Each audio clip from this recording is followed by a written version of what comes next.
आपका मायका आपको ही मुबारक हो। मुझे वहाँ का बावर्ची नहीं बनना है। अरे बहू जल्दी से तैयार हो जा, आज तेरी मामी सास का फ़ोन आया था।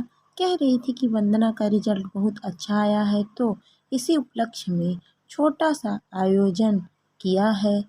घर घर के लोगों को ही बुलाया है। हम सबका खाना आज वही है। कह रही थी कि आप लोग जल्दी आ जाना और ललिता को तो ज़रूर से ले आना। मैं तैयार हो रही हूँ, तू भी जल्दी से तैयार हो जा, अभी थोड़ी देर में ही निकलते हैं। अभी ललिता घर में थकी हारी घुसी ही थी कि सास मालती जी ने उत्साहित होते हुए कहा। सुनकर ललिता का तो मूड ऑफ हो गया। कहाँ तो सोचा था कि घर जाकर थोड़ा आराम करूँगी, अब मम्मी जी की मायके जाना पड़ेगा।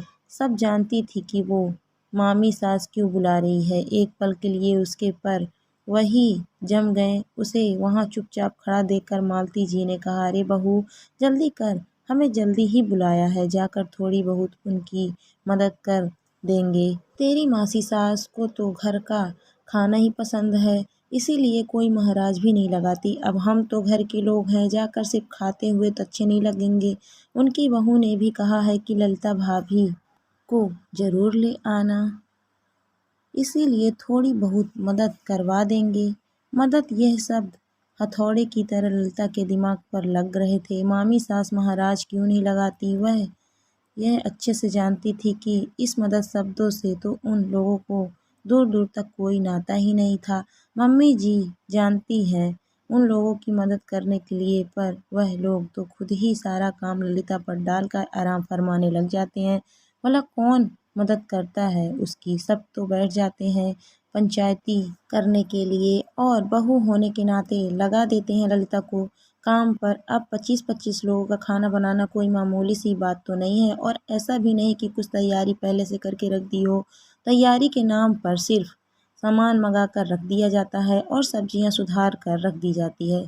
वह भी सुधार के कहाँ रखी जाती है। सभी मौसी सास और मामी सास बैठकर पंचायती करते समय साफ कर रही होती हैं। इस बीच में ललिता कुछ चाय का ऑर्डर भी दे जाती हैं।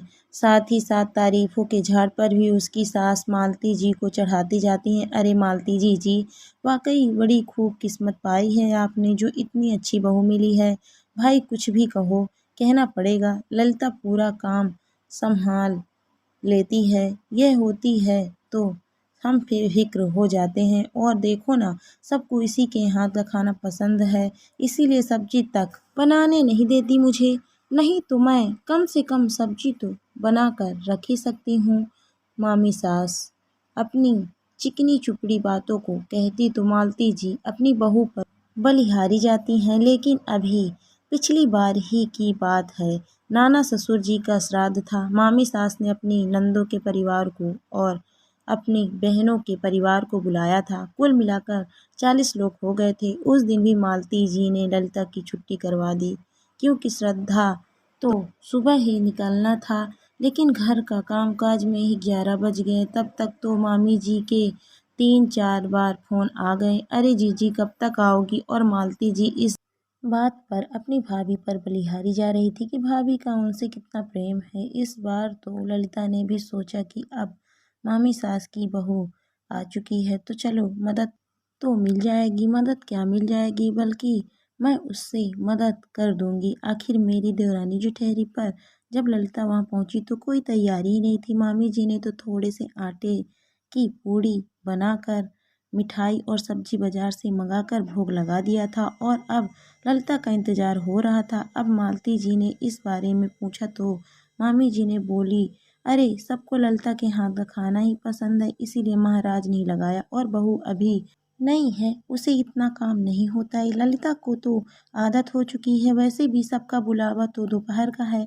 मालती जी ने तो कुछ नहीं कहा, पर ललिता को सब कुछ समझ आ रहा था। फिर भी ललिता को ही काम करना पड़ रहा था, और अब नई बहू के होते हुए भी ललिता को ही काम पर लगाया जा रहा है। पर मालती जी के कारण आखिर वहाँ ललिता को ही काम करना पड़ा। यहाँ तक कि उनकी बेटी वंदना भी ललिता की मदद के लिए नहीं आई और सहेलियों के साथ घूमने चली गई। इस कारण इस बार चाहे कुछ भी हो जाए, ललिता ने मन पक्का कर लिया था, उसे महाराज की कोई जगह लेनी चाहे कुछ भी हो जाए उसे अब अपने आप का इस्तेमाल करने से रोकना होगा। सोचते सोचते ललिता ने कहा, मैं शाम को आ जाऊंगी, आप चाहो तो अभी चले जाओ, लेकिन मामी जी को तेरे हाथ का खाना बहुत पसंद है और उन्होंने खासकर कहा है कि ललिता को लेकर आना।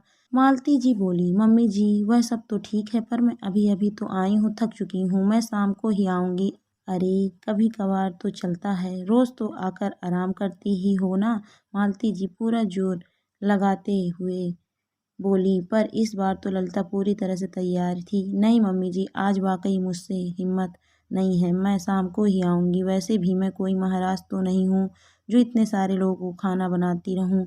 मामी जी की बहू अब तो थोड़ी बहुत पुरानी हो चुकी है, वो यह अब काम संभाल लेगी। आप चले जाइए, आपका मायका आपको ही मुबारक हो, कहकर ललिता अंदर कमरे में चली गई। मालती जी को ललिता का यह सब कहना बुरा तो लगा, पर समझ में तो उन्हें भी आ रहा था। खैर उन्हें तो अपने मायके जाना ही था, तो वह अपने मायके पहुंच गई।